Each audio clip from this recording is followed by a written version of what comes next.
You are again most welcome in gamma physics classes.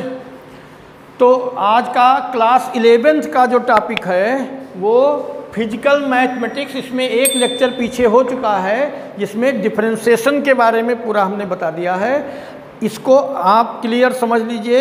हालांकि maths वाले बच्चों को आगे फिर पढ़ाया जाएगा, मैथमेटिक्स वाले टीचर पढ़ाएंगे, लेकिन जो बायो ग्रुप के बच्चे हैं उनको तो इसी को कायदे समझ लेना है। जितना टॉपिक ज़रूरी है वो हम पढ़ाए दे रहे हैं, कायदे से समझ लीजिए। मैथ्स में भी वो बहुत लास्ट में पड़ता है तो ज़्यादा टाइम लग जाएगा, हमको यहाँ डेरिवेशन करवाना पड़ता है तो ज़रूरत पड़ेगी फिजिक्स में। तो फिजिकल मैथमेटिक्स में डिफरेंशियल वाला पार्ट हो गया है।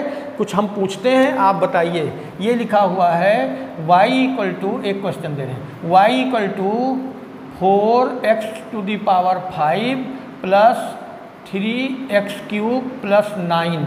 तो dy/dx कल का लेक्चर जिन बच्चों ने देखा होगा वो बता सकते हैं, नहीं बता सकते हैं तो हम एक लेक्चर पीछे का देख लीजिए, हम अप्लाई करना सिखाए दे रहे हैं। तो dy/dx होगा ddx of 4x² plus ddx of 3x³ plus ddx of 9। ठीक है, अब इसको देखिए, जब कांस्टेंट और वेरिएबल मल्टीप्लाइड होते हैं तो कांस्टेंट को बाहर लिख दिया जाता है ddx ऑफ x⁵। यहाँ भी वही बात, कांस्टेंट और वेरिएबल मल्टीप्लाइड हैं तो 3 बाहर हो गया ddx ऑफ x³। और अगर कांस्टेंट ओनली कांस्टेंट है तो उसका डिफरेंशिएशन 0 होता है। ठीक है, तो कितना आ गया बेटे 4। ये x की पावर n का डिफरेंशिएशन होता है nx की पावर n माइनस 1। तो यहाँ n की जगह पर 5 है, x की पावर 5 माइनस 1 तो 4 हो जाएगा, प्लस 3 इंटू यहाँ भी nx की पावर n माइनस 1 3x की पावर 2 हो जाएगा। तो कितना हो गया, ये आया 20x की power 4 plus 9x² dy/dx equal to इतना आ गया। ठीक है, ये पीछे के लेक्चर में हो चुका है, आप उसको फिर से देख लें अगर कोई डाउट है, और फिर भी अगर कुछ आपको डाउट है तो आप कमेंट करिए, हम फिर बता देंगे, समझाएंगे। ठीक है, ओके। तो ये हो गया डिफरेंशिएशन, ये हो चुका है। अब इंटीग्रल की बात करेंगे आज इंटीग्रेशन कहेंगे, integration. Integration is reverse process of differentiation. क्या integration is reverse process of differentiation. अब एग्जांपल देंगे, आप समझ जाओगे। देखिए, इंटीग्रल ऑफ x की power n dx, it means differentiation of x with respect to x, differentiation of this quantity with respect to x। ये dx जो है ये किसके रेस्पेक्ट में इंटीग्रेट किया जा रहा है, इंटीग्रेशन है, ये इंटीग्रल का साइन है। हाँ, इंटीग्रल का साइन ऐसे बनता है, इंटीग्रल ऑफ, ये लिखा है इंटीग्रल ऑफ x की power n dx, it means integration with respect to x equal to x की पावर n+1 अपान n+1। ये होता है फार्मूला। ठीक है, इंटीग्रल ऑफ x की power n dx equal to x की पावर n+1 अपान n+1। जैसे एक एग्जांपल देंगे, आप समझ जाओगे। मान लीजिए किसी क्वांटिटी का डिफरेंशिएशन जितना आता है उस जो रिजल्ट आया उसको इंटीग्रेट कर देंगे तो वही क्वांटिटी आ जाएगी। एक एग्जांपल देंगे, आप बढ़िया समझ जाओगे। जैसे मान लीजिए ये लिखा है ddx ऑफ x², चलो x की पावर 5 कह लें। ठीक, तो डिफरेंशिएशन हो चुका है पीछे के लेक्चर में, nx की पावर n-1, तो क्या हो जाएगा 5x की पावर 5-1 4। अब ये जो रिजल्ट आया इसको अगर इंटीग्रेट कर दें, इंटीग्रल ऑफ 5x की पावर 4 dx, इसमें भी जैसे डिफरेंशिएशन में कांस्टेंट और वेरिएबल मल्टीप्लाई हो तो कांस्टेंट बाहर हो जाता है, ऐसे इंटीग्रल में भी कांस्टेंट और वेरिएबल मल्टीप्लाई हो तो कांस्टेंट बाहर हो जाएगा। तो 5 बाहर हो गया, इंटीग्रल x की पावर 4 dx। अब 5 इंटू यही फार्मूला x की पावर n dx का होता है x की पावर n+1 अपान n+1। तो x की पावर n की जगह यहाँ 4 है तो 4+1 अपान 4+1 क्या आ गया बेटे 5 इंटू x की पावर 5 अपान 5। ये 5 कैंसिल हो गया, कितना आया देखो यही आ गया, इसका इंटीग्रेट किया तो x की पावर 5 आ गया कि नहीं आ गया, ये आ गया। ठीक है, इसका मतलब integration is reciprocal of differentiation, integration is reverse process of differentiation. जिस क्वांटिटी को डिफरेंशिएट करेंगे, डिफरेंशिएशन के बाद जो आंसर आएगा, जो रिजल्ट आएगा, आने वाले आंसर को अगर हम इंटीग्रेट कर दें तो वही क्वांटिटी आ जाएगी। ठीक, तो यहाँ पर देख लेते हैं, यहाँ पर ये जो एक क्वेश्चन लिया गया था इसका एग्जाम्पल भी चेक कर लेते हैं। देखिए इसको y इक्वल टू इतने, इस वाले एक्सप्रेशन को जब आपने x के रिस्पेक्ट में डिफरेंशिएट किया तो ये आंसर आया। अब ये जो आंसर आया इसको इंटीग्रेट कर दें तो ये आ जाना चाहिए। ठीक है, तो करते हैं इंटीग्रेट करते हैं। Integral of 20x to the power 4 plus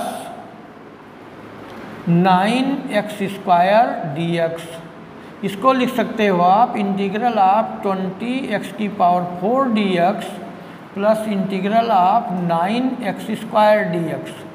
इसको आप 20, ये कांस्टेंट टर्म में बाहर हो गया, इंटीग्रल x की पावर 4 dx प्लस 9, ये भी कांस्टेंट है बाहर हो गया, x स्क्वायर dx, ये हो गया 20 इंटू x की पावर n का x की power n plus 1 upon n plus 1। तो यहाँ भी वही बात, x की पावर 4 प्लस 1, x की पावर 5 अपान 4 प्लस 1 5 प्लस 9। अब इंटीग्रेट कर दिया तो dx नहीं लिखेंगे, प्लस 9, यहाँ भी x की पावर n प्लस 1 2 प्लस 1 3 अपान n प्लस 1 3, जो कैंसिल हो उसको कैंसिल कर दो बेटे, 4 5 जा 3 3 जा, क्या आ गया 5x की पावर 5 प्लस 3x क्यूब।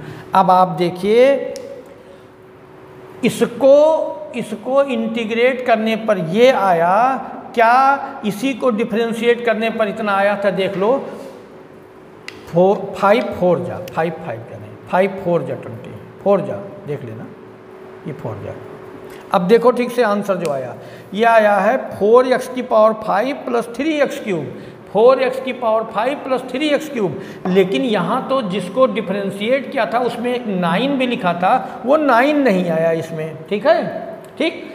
अब एक रिजल्ट निकला, क्या, integration is reverse process of differentiation but by integration the obtained result does not gives the constant term of that very expression.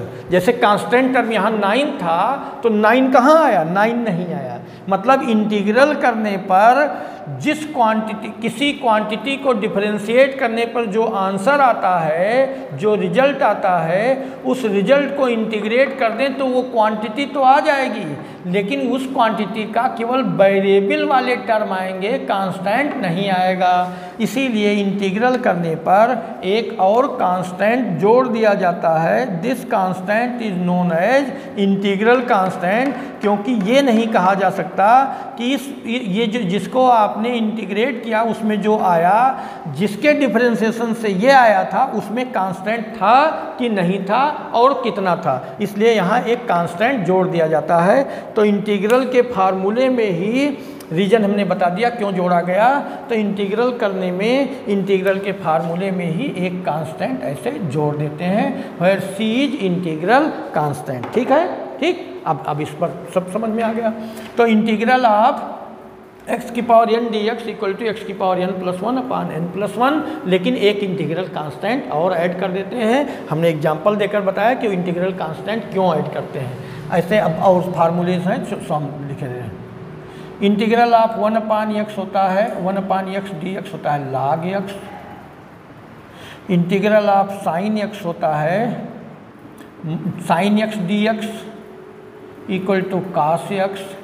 Integral of cos x dx, integral of sine x dx equal to minus cos x, उल्टा है ना, cos x dx equal to sine x। तो integral of देखिए integral d d x of tan x होता है sec x into tan x। तो integral sec x tan x equal to sec x tan x dx equal to sec x, integral tan x होता है d dx of sec x होता है sec x into tan x, तो integral sec x tan x sec x हो गया। Integral tan x होता है sec square, d dx of tan x होता है sec स्क्वायर x, तो इसका उल्टा क्या कर दें, integral sec square x dx equal to tan x। ठीक है, तो ये कुछ ऐसे जो इंटीग्रल बेस्ड क्वेश्चंस हैं उनको इस तरीके से सॉल्व करेंगे। हाँ, एक और ज़रूरी बात ये बतानी है कि इंटीग्रल में एक और इंटीग्रल आता है डेफिनिट इंटीग्रल। डेफिनिट, यहाँ इसकी भी ज़रूरत हमको बार बार पड़ेगी। डेफिनिट इंटीग्रल, हमारे डेरिवेशन में डेफिनिट इंटीग्रल ज़्यादा आता है, इसलिए हम उसको समझा दे रहे हैं क्या होता है। डेफिनिट इंटीग्रल में केवल यहाँ एक लिमिट लग जाती है। जैसे कोई मान लीजिए कोई फंक्शन है एफ एक्स डी एक्स माने फंक्शन ऑफ एक्स है, यहाँ लिमिट लग गई a टू b, ये लिमिट है a टू b। a को लोअर लिमिट कहते हैं और b को अपर लिमिट कहते हैं। अगर इसको इंटीग्रेट करने पर इतना आ गया f डैश एक्स, तो इंटीग्रेशन के बाद जो क्वांटिटी आएगी वहाँ लोअर लिमिट, ये बड़े ब्रैकेट में लिखकर लोअर लिमिट यहाँ लिख देंगे, अपर लिमिट यहाँ लिख देंगे। इट मीन्स एक बार वेरिएबल की जगह पर अपर लिमिट रखेंगे, अपर लिमिट माइनस वेरिएबल की जगह पर लोअर लिमिट रखेंगे, ऐसा होगा। ठीक है, अब एक एग्जांपल देंगे और आप बहुत बढ़िया से समझ जाएंगे। अभी एग्जांपल देते हैं, बढ़िया समझ जाएंगे। इसका प्रैक्टिस करिए, नोट्स बनाइए और क्वेश्चंस, अगर आपके जैसे हम बहुत सारे क्वेश्चन कराएंगे तो एक ही टॉपिक पर बहुत सारा समय लगेगा, इसलिए कुछ क्वेश्चन एग्जांपल देकर हम बताए दे रहे हैं। आप घर पर प्रैक्टिस करो, फिर भी कोई चैलेंज आए तो आप पूछिए। ठीक है, हाँ, ये मान लीजिए लिखा है इंटीग्रल, मान लो यहाँ कोई लिमिट दी है 1 से 2 तक 3x² प्लस 4dx, ऐसा लिखा है। तो इसको इंटीग्रेट कर देंगे सिंपली, तो क्या आ जाएगा, इंटीग्रल 1 से 2 तक 3x² dx प्लस इंटीग्रल 1 से 2 तक 4dx। एक और ज़रूरी बात यहाँ बता दें, तब देखिए इंटीग्रल x की पावर n की वैल्यू आपने कहा था x की power n plus 1 upon n plus 1 plus c, चलो वो तो इंटीग्रल कांस्टेंट है। यहाँ पर अगर खाली इंटीग्रल x की पावर 0 dx होता तो क्या लिखते हैं, इंटीग्रल x की पावर 0 dx, ये हो जाएगा x की पावर 0 प्लस 1 अपान 0 प्लस 1, 0 प्लस 1 तो 1 रह जाएगा। इट मीन्स x आ गया, x की पावर 0, ये इटसेल्फ 1 लिखा है, मतलब ये 1 लिखा है, 1 से dx को मल्टीप्लाई करने का कोई मतलब नहीं, तो integral dx equal to x, ये बात ध्यान रखना, इसकी भी ज़रूरत हमको बार बार पड़ेगी। यहाँ पर इंटीग्रल या डिफरेंशियल करते समय कांस्टेंट टर्म बाहर हो जाता है, limit of integral from 1 to 2 x² dx plus यहाँ कांस्टेंट टर्म बाहर हो गया 1 to 2 dx, तो ये हो गया 3। यहाँ x² का फार्मूला लगाएंगे, x की पावर n का इंटीग्रल x की power n plus 1 upon n plus 1, यहाँ क्या हो जाएगा x³ upon 3, limit of integral 1 से 2 तक प्लस 4, यहाँ dx का इंटीग्रल dx की वैल्यू बस x होती है, तो x लिख दिया 1 से 2 तक, तो वैल्यू रख दो बेटे। ये हो गया, एक बार वेरिएबल की जगह पर अपर लिमिट, तो ये 2³ अपान 3, 2³ अपान 3 माइनस वेरिएबल की जगह पर लोअर लिमिट, माइनस होता है, माइनस वेरिएबल की जगह पर लोअर लिमिट, तो 1³ अपान 3 प्लस 4, यहाँ भी वही बात, वेरिएबल की जगह पर अपर लिमिट 2 माइनस वेरिएबल की जगह पर लोअर लिमिट 1, तो ये आ गया 3। यहाँ इसको 2³ करेंगे कितना आ जाएगा 8 अपान 3 माइनस 1 अपान 3 प्लस 4 इंटू 1, तो ये आ गया 3 इंटू 8 माइनस 1 करेंगे 7 अपान 3 प्लस 4, ये 3 3 कैंसिल हो गया बेटे, कितना आ गया 11। तो ये डेफिनिट इंटीग्रल की बात बता दी हमने। तो इंटीग्रेशन हो गया, डेफिनिट इंटीग्रल हो गया, इंटीग्रल पर बेस्ड कुछ फार्मूले हो गए जिनकी हमको ज़रूरत पड़ेगी। तो इंटीग्रल और डिफरेंशियल इसके वीडियोज आप 2-3 बार देखिए। कोई अगर आपको कहीं भी डाउट लगे तो उसको कमेंट करिए। चैनल सब्सक्राइब करना कंपलसरी इसलिए है कि आपको नोटिफिकेशन मिलता रहे, क्योंकि फिजिक्स में सारे टॉपिक्स एक दूसरे से इंटरकनेक्टेड होते हैं। अगर आप चैनल सब्सक्राइब नहीं करेंगे, कोई टॉपिक छूट जाएगा तो आगे के टॉपिक समझ में नहीं आएंगे, फिर आपको सर्च करना पड़ेगा। ठीक है, तो इंटीग्रल हो गया, डेफिनिट इंटीग्रल हो गया, डिफरेंशियल हो गया। अब यहाँ पर एक और फार्मूले की ज़रूरत हमको बार बार पड़ती है, बाइनॉमियल एक्सपेंशन की ज़रूरत पड़ती है। बाइनॉमियल एक्सपेंशन, बाइनॉमियल एक्सपेंशन है क्या ये बता रहे हैं। देखिए बाइनॉमियल एक्सपेंशन ये है x प्लस ए की power n equal to nc1 x plus a की पावर n बराबर x की power n plus nc1 x की power n minus 1 into a plus nc2 x की power n minus 2 into a square. घबराना नहीं, ये इसका एक्सपेंशन बड़ा है लेकिन बड़ा आसान है, अभी हम बता देंगे तरीका।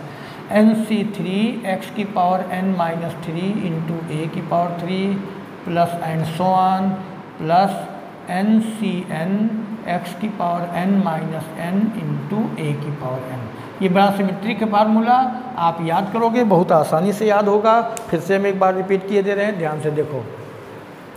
x plus a to the power n equal to x की power n plus nc1 x की power n minus 1 into a plus nc2 x की power n minus 2 into a square plus nc3 x की power n minus 3 into a cube plus and so on nCn x की power n minus n minus n 0 x की power 0 की value 1।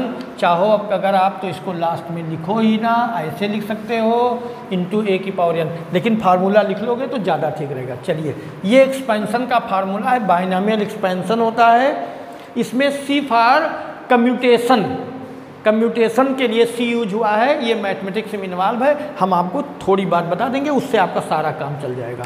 देखिए ये commutation क्या है, n c r equal to factorial n upon factorial r into factorial n minus r. अब factorial आ गया, ये फैक्टोरियल का साइन है, फैक्टोरियल है ये फैक्टोरियल पढ़ते हैं इसको बेटे, ये फैक्टोरियल। इसी को ऐसे भी बुक में ऐसे भी लिखा जाता है, ऐसे ऐसे जैसे एलास टाइप का ऐसे ना, ये फैक्टोरियल पढ़ते हैं, इसको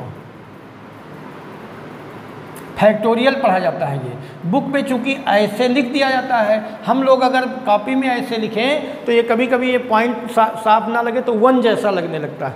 इसलिए आप यही फैक्टोरियल जो है ये हमेशा इस L जैसा ही लिखना, इसके अंदर लिख देना सब चीज़ें, ज़्यादा अच्छा रहेगा। ठीक है, फैक्टोरियल का मतलब क्या होता है, जैसे कहीं लिखा है फैक्टोरियल n लिखा है, n इसका मतलब n माइनस 1 n माइनस 2 ऐसे लिखते जाएंगे कहाँ तक, अप टू 1, अप टू 1। अगर n is a positive number then factorial n equal to इतना। ठीक है, फैक्टोरियल ऑफ 1 इक्वल टू 1 होता है, फैक्टोरियल ऑफ 0 इक्वल टू 1 होता है, factorial of any negative number equal to infinity होता है। ठीक है, factorial of any negative number equal to infinity होता है, ये ठीक से समझ लो। तो ये factorial n c r equal, जैसे एक एग्जांपल देंगे और समझ जाओगे। मान लीजिए फैक्टोरियल ये 5 लिखा है, इट मीन्स 5 से शुरू करेंगे, initially 5 into 5 minus 1 into 5 minus 2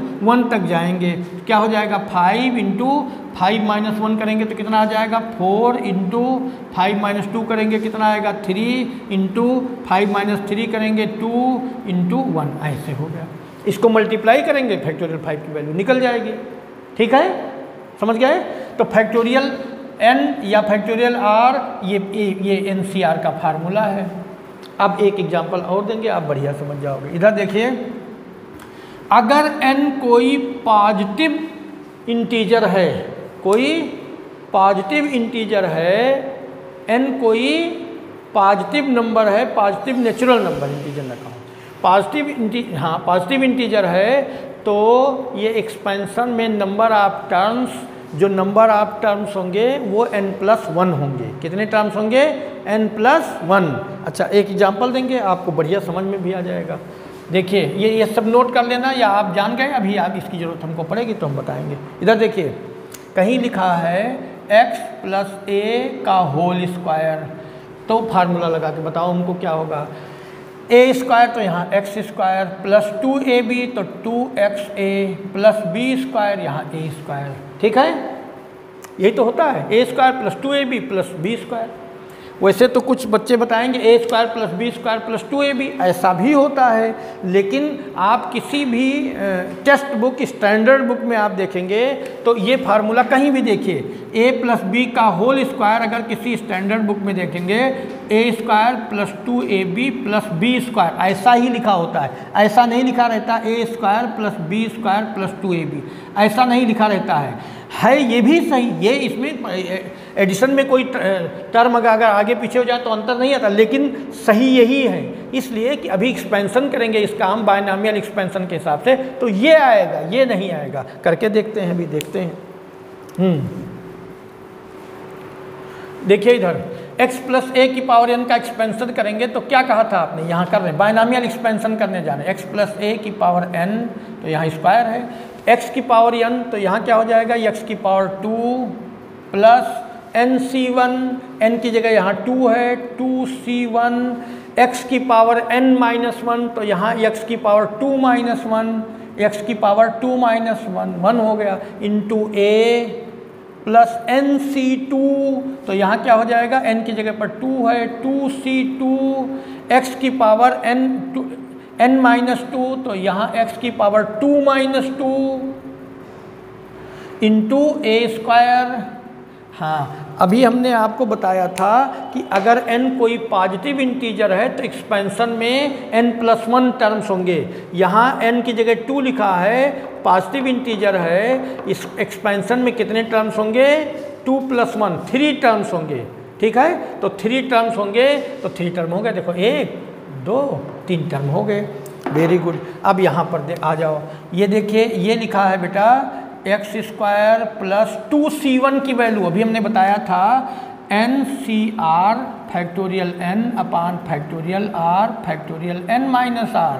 यहाँ इसको हम निकाल रहे हैं 2c1 फैक्टोरियल 2 अपान फैक्टोरियल 1 इंटू फैक्टोरियल 2-1।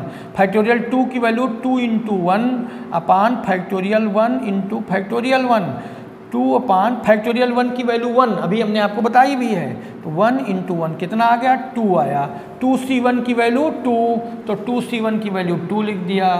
x की पावर 1 तो x ही रह गया इंटू a प्लस, अब 2c2 देख लो कितना आएगा, ये 2c2 देख लीजिए, 2c2 यहाँ दिखा दें, 2c2 = फैक्टोरियल 2 अपान फैक्टोरियल 2 इंटू फैक्टोरियल 2-2, वही यही फार्मूला अप्लाई हुआ। ठीक है, तो फैक्टोरियल 2 फैक्टोरियल 2 फैक्टोरियल 0 की वैल्यू अभी हमने आपको बताई है 1 होती है, 2/2 हो गया, कितना आ गया बेटा, ये 1 हो गया, तो 2c2 1 हो गया, x की पावर 0 1 हो गया, a² तो कितना आ गया, ये x² plus 2ax plus a²। देखिए यही आ गया कि नहीं आ गया, यही आया।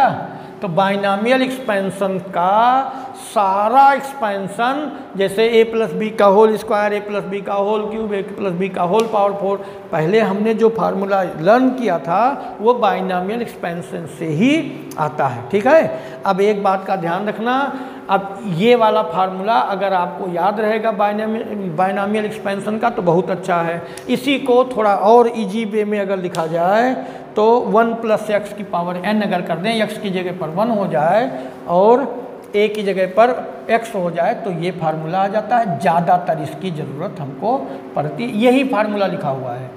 ठीक, ये 1 + nx plus n(n-1) upon factorial 2x² plus n(n-1) n-2 upon factorial 3x³ plus and so on n+1 terms तक, n+1 टर्म्स। ठीक है, ये स्टैंडर्ड फार्मूला बायनॉमियल एक्सपेंशन का है, ये थोड़ा उससे आसान हो जाता है, x की जगह पर 1 हो गया, a की जगह पर x हो गया, ऐसे हो जाता है। फिजिक्स में हमारे ये जो आप फिजिक्स टॉपिक पढ़ोगे इसमें बायनॉमियल एक्सपेंशन के यही ज़्यादा से ज़्यादा 3 टर्म, मोस्टली 2 ही टर्म ज़रूरत पड़ते हैं, आगे के टर्म की ज़रूरत नहीं पड़ती है।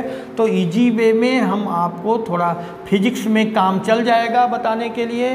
1 प्लस ये इसके पहले आ जाएगा nx, ज़्यादातर हम बायनॉमियल एक्सपेंशन में यही लिखा करेंगे क्योंकि हायर ऑर्डर टर्म्स नेग्लेक्ट हो जाते हैं। तो क्या कहेंगे, neglecting higher order term, expanding binomial expanding according binomial expansion and neglecting higher order term. तो ये बहुत आसान हो गया, ऐसे होगा, लेकिन वास्तव में ये है। ठीक है, अगर ये आप जाने तो बहुत अच्छी बात है। उससे थोड़ा अगर आप कम दिमाग लगाना चाहते हैं तो ये वाला समझ लीजिए, और अगर आप बहुत इजी चाहते हैं तो ये लर्न कर लीजिए। इससे फिजिक्स में सारा काम चल जाएगा बच्चों।